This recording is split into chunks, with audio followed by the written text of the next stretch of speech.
XXXTentacion, Look at Me, see new trailer for doc on talented but troubled rapper.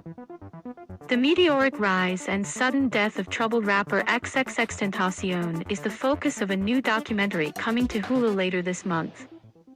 Look at Me, XXXTentacion charts Florida teenager Yase Onfroy's overnight ascendance as a SoundCloud rapper, only to have his career marred by mental health struggles and admitted domestic violence.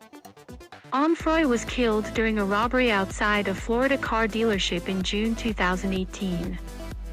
The documentary, directed by Sabah Folian, features plenty of archival footage of the rapper, as well as interviews with Onfroy's mother Cleopatra Bernard, his ex-girlfriend Geneva Ayala, and fellow rappers and friends.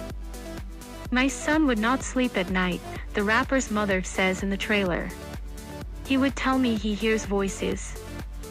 Onfroy's career rise was inextricably tied to troubled past and extensive rap sheet. The rapper burst onto the scene with a series of charges to his name, and at least part of his appeal was tied to the frankness with which he discussed committing serious offenses.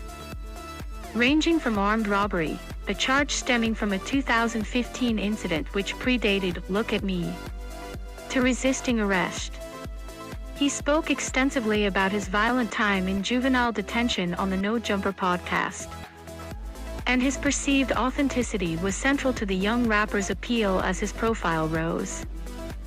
At the time of his death, the rapper was awaiting trial for the 2016 domestic abuse case after he was charged with beating his ex-girlfriend to the point where the victim could not see. Though he had pleaded not guilty and maintained his innocence, a secret recording was released in October 2018, in which he admitted to domestic abuse and other violent acts. At the time, the Miami-Dade County Attorney's Office said both the prosecution and defense considered the audio recording a confession. At one point, the allegations against XXXTentacion caused Spotify to briefly remove him from the platform's flagship rap playlist, but the service later reversed the policy. Also in a clip from the new trailer, XXXTentacion lays down the vocals for what would become his hit, Sad, which rose to #1 on the Billboard Hot 100 soon after Onfroy's death.